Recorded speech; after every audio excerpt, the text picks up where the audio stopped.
Okay, we're back here again for a repeat on the live stream that we tried to do. We found after the event that the audio was getting a bit jittery on there, and we had to do a bit of backtracking to find out what was going on. But anyway, we think we have that all sorted out now, so let's try this again. And what we're going to be talking about is how to get some PowerPoints that work when you're in a live stream presentation and avoiding the death by PowerPoint syndrome. So to just make it obvious, we're going to put up some real PowerPoints as some samples and to give you some ideas of what does and does not work. So let's have a look at the very first PowerPoint, the very first slide on there. And right, we have got to go right back to the very beginning on that one. Oh, sorry. Yep. There we are. There's the slide, the title slide on there, and that's the mandatory one that we need. So let's go through to the very first PowerPoint slide on this one, and we'll find that it is about making sure that you have the right font sizes. Now, I don't know what you can actually read out of that, but I'd be pretty sure that very few people could read the smallest one at the top, and everybody could read the bottom three, maybe the bottom four.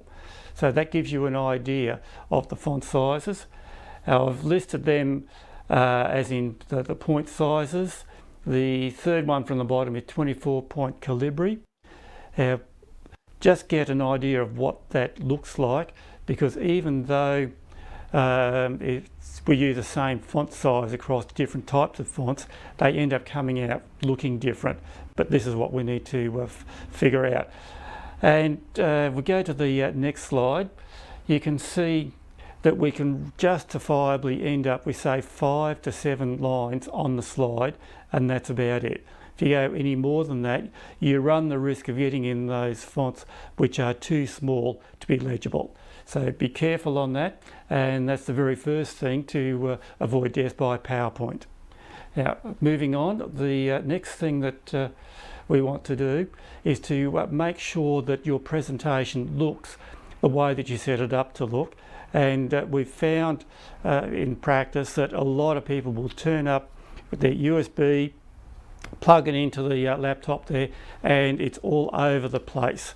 They just can't get it formatted the way that they want it to be formatted. And 99% of the time it's because the font they used on their PowerPoint was not present in the computer they're using. So this is how you put that font into your PowerPoint presentation. If you look at the options section within PowerPoint, the third one down is about save, and if we look at the bottom of that section on save, there is a bit there that says embed fonts in the file, and if you tick that, then the fonts that you have used will be carried with the PowerPoint presentation, and you won't have that layout issue that you get. Now, you got two options to embed only the characters that you need, or embed the whole font set. Either of them work, but if you're going to be editing it and likely to need more characters than what you've already got, then it's best to embed the whole font, and usually that's what I do if I'm in that situation there. So that's the second tip. The third tip is to summarise, not repeat what you say. Now, as I read that, we speak at approximately 140 to 160 words per minute, but we read at 600 to 800 words a minute. That means we read 4 to 5 times faster than we speak. So if what you are saying is also on the slide, then people have read it and know what you were going to say by the time you're about a quarter of the way through saying it, and I'm sure you've already experienced exactly what I said. So it's not good to put everything you want to say on the slide, just summarise it. Here's a summarised version of the previous slide, and you notice I've used graphics there to help summarise things even more. So you've got those pictures of the Speedos, and I've put some green arcs on there just to give rough indications of speed, and got a photo of somebody who's bored. So that summarises exactly what you just heard me say, but it doesn't get people bored because they're listening to you while they're saying it and picking up on that. Now, in a live presentation, I'll probably be inclined to bring that up in 3 stages. The speaking section, the reading section, and then the last line at the bottom with the bored fella in 3 hits. But you already know what I was talking about, so I just put it up in the one slide just to save time. So that's that one. The next tip is to look at the colour schemes that you're going to use. I've gone a little bit exaggerated over on the left hand side there with a yellow background with black and green, white and red text, and then some other text which has got a purple background on it. And all in all, there is just too much going on in that, and it confuses people. If you look on the right hand side, that is a simpler version. We've used blue and red text along with the standard black.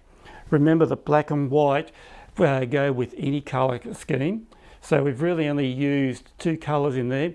We can use blue for variety and red as a highlight to bring out something which is of importance. So that is a simpler colour scheme. You don't have to be quite that simple, but you can see the difference between the left and the right hand sides, and that's one of the things to be careful of. And also be aware that by the time your PowerPoint slides go over the stream, they lose a lot of intensity, and the colours do not turn out the way that you expect them to do because they're on somebody else's machine, and just a simple fact of life. So simpler the better. Right, moving on from that, avoid busy backgrounds, and this is one that we see all too often, unfortunately, because what happens is people get to their PowerPoint presentation started off, and they decide they want to make something interesting in the background, so they pick an interesting photo, maybe something that's representative of what they're going to be talking about. And the photo itself is good, because if we took all the text away from this one, that would be a very interesting photo. But once we start putting stuff over the top of it, it becomes very difficult to separate the foreground and the background.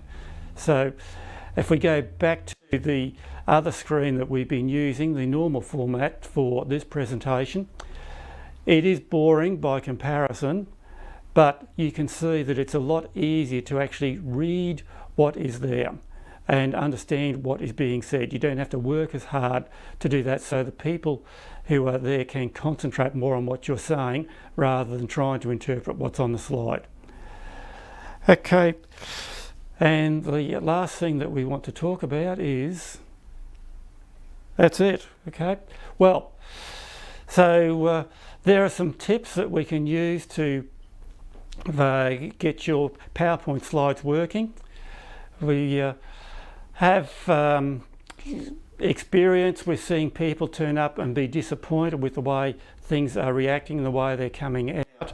And these are some of the common things that we found that will make life easier. So if you're in that position where you're presenting, then these are some tips to take in mind. As always, we're around if you want to help. So there's our phone number, you can give us a call on that, or you can get us on email as well, and we can help you with everything that you need to be done in live streaming. Thank you. Darryl from Darbeth. We'll catch you next week.